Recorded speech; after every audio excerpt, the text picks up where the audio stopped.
আছে আলহামদুলিল্লাহ। একদিন ওই রাজ দরবারের একজন মন্ত্রী আসছে, এবার ওই রাজার একজন এমপি সাহেব, তার চোখে সমস্যা, সে আসছে, এসে বলছে যে আমার এই চোখের সমস্যা, আমার চোখটাকে ভালো করার দরকার। সে বলছে যে আপনি আল্লাহর প্রতি ঈমান নিয়ে আসেন, আমি আল্লাহর কাছে দোয়া করব, আপনি ভালো হয়ে যাবেন। এবার সে আলহামদুলিল্লাহ ঈমান নিয়ে আনলো এবং সে ভালো হয়ে গেল। এই ভালো হয়ে যাওয়ার পরের দিন যখন সে আবার ওই পার্লামেন্টে গিয়েছে আর কি, ওদের তৎকালীন রাজদরবারে, এবার রাজা ওকে দেখে বলছে যে তোমার তো চোখ অন্ধ ছিল, কিভাবে শেফা লাভ করলে? তো সে বলে না কিভাবে শেফা লাভ করলো, সে বলতে চাচ্ছে না। এক পর্যায়ে তাকে খুবই পিটুনি দেওয়া হচ্ছে, রিমান্ডে নিয়ে গিয়ে কঠিন মাইর দেওয়া হচ্ছে। এক পর্যায়ে সে মারের যন্ত্রণা সহ্য করতে না পারে বলে ফেললো যে ওই বাচ্চা, তার কাছে গিয়ে আমি আরোগ্য লাভ করেছি এবং সে আমাকে বলেছে যে তার রবের প্রতি ঈমান নিয়ে আসতে, তাহলে আমি শেফা লাভ করব। এই বাচ্চা এখন বলছে ফেরাউনের মতো যে আয়না রব্বুকুমুল আ'লা, আমি তো তোমাদের রব। এবার এই লোকটাকে হত্যা করা হলো। এবার সেই বালককে ডেকে আনা হচ্ছে, বলা হচ্ছে বলো তুমি নাকি তোমার রবের নাম দিয়ে মানুষের ট্রিটমেন্ট করা শুরু করেছো? তখন সেই বালক বলছে হ্যাঁ, আমি এক আল্লাহর প্রতি বিশ্বাস করি। এখন রাজা বলছে আমি ছাড়া তোমাদের কোন ইলাহ আছে আমি তো জানি না। এই সৈন্যবাহিনী শোনো, এই বালককে ধরো, ধরে নিয়ে গিয়ে উঁচু পাহাড়ে নিয়ে যাও, ওখান থেকে ফেলে দাও। এবার তাকে নিয়ে যাওয়া হলো, ক্রস ফায়ার দেওয়া হবে, এবার উপরে নেওয়া হয়েছে একদম পাহাড়ের উপরে। এবার ওই বালক উপরে উঠে একটা দোয়া করছে, আল্লাহুম্মা কফিনিহিম বিমা শি'তা। পাহাড় থরথর করে কাঁপা শুরু করলো এবং ওই সৈন্যবাহিনী পাহাড় থেকে পড়ে গেল, বালকের কিচ্ছু হলো না। আমি কিন্তু বানোয়াট কোনো গল্প বলছি না। এবার সে বালক হেঁটে হেঁটে চলে আসলো রাজদরবারে। আবার কি ব্যাপার, তুমি মরো নাই? না, আল্লাহ আমাকে বাঁচিয়েছে, আমার রব আমাকে বাঁচিয়েছে। আবার পাঠানো হচ্ছে আরেক দল সেনাবাহিনীকে নিয়ে, যাও এবার ওকে সমুদ্রে নিয়ে যাও, সমুদ্রের মাছ সমুদ্রে ডুবিয়ে দিবে।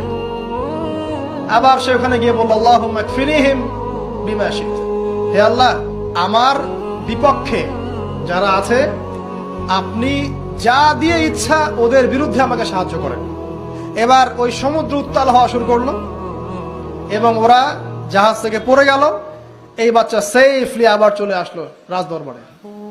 আসার পরে বলছে শোনেন, আমাকে এভাবে মারতে পারবেন না, আমাকে এইভাবে মারা যাবে না, আমি আপনাদেরকে বলে দিচ্ছি কিভাবে আপনি আমাকে মারতে পারবেন। তো বাচ্চা বলছে কিভাবে মারতে পারবো বলো?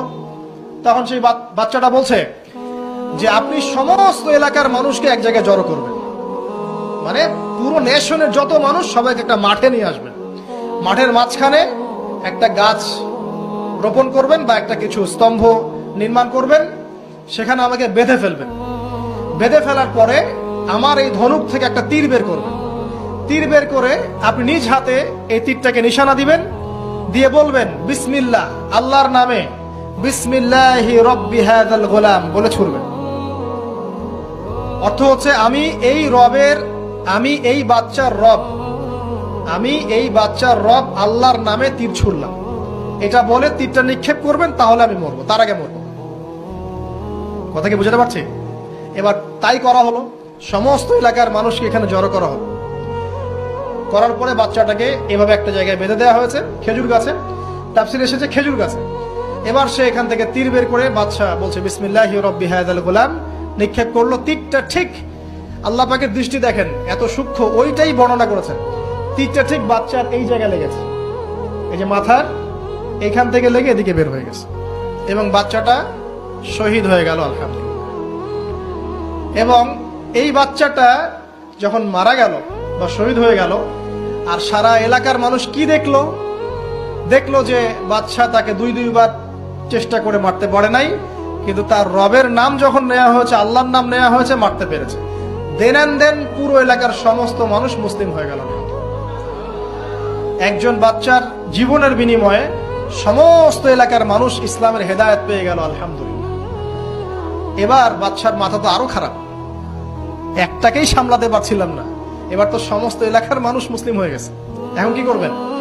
এখন সেনাবাহিনীকে আদেশ করা হয়েছে সমস্ত মানুষগুলোকে জড়ো করো, জড়ো করে একটা গর্ত খোঁড়ো, একটা গর্ত খুঁড়ে সেখানে আগুন জ্বালাও, আগুন জ্বালিয়ে সমস্ত মানুষকে ফেলে দাও। দৃশ্যটাকে কল্পনা করতে পারছেন? এবং তারা চতুর্দিক থেকে এটাকে অবলোকন করতে লাগলো, মজা উপভোগ করতে লাগলো। শেষ পর্যায়ে তাফসীরে এসেছে, শেষ পর্যায়ে একজন মায়ের কোলে একটা ছোট্ট বাচ্চা ছিল। তো সেই মা নিজে লাভ দিবে এটাতে তার কোনো সমস্যা নেই, কিন্তু বাচ্চাটাকে নিয়ে লাভ দেওয়ার জন্য সে ইতস্তত বোধ করছে। তখন আল্লাহ রাব্বুল আলামিন সেই ছোট্ট বাচ্চাটার কোলে, সেই ছোট্ট বাচ্চাটার জবানের মধ্যে আল্লাহর কুদরত নিদর্শন নাজিল করলেন। ওই বাচ্চাটা কথা বলা শুরু করলো। সেই বাচ্চাটা বলল, লা তাখাফি ইয়া উম্মা। এটা শব্দটা এমন এসেছে, ইয়া উম্মা, হে আমার মা, লা তাখাফি, তুমি ভয় করো না, ফাইন্নাকি আলাল হক, কারণ আপনি সত্যের উপর আছেন, লাভ দিন। যারাই সে অগ্নিকুণ্ডে সেদিন লাভ দিয়েছে তারাই জান্নাতের স্বাদ পেয়েছে, আলহামদুলিল্লাহ। এই হলো আসহাবুল উখদুদের ঘটনা, যেটা আল্লাহ রাব্বুল আলামিন সূরা বুরুজের মধ্যে বলেছে।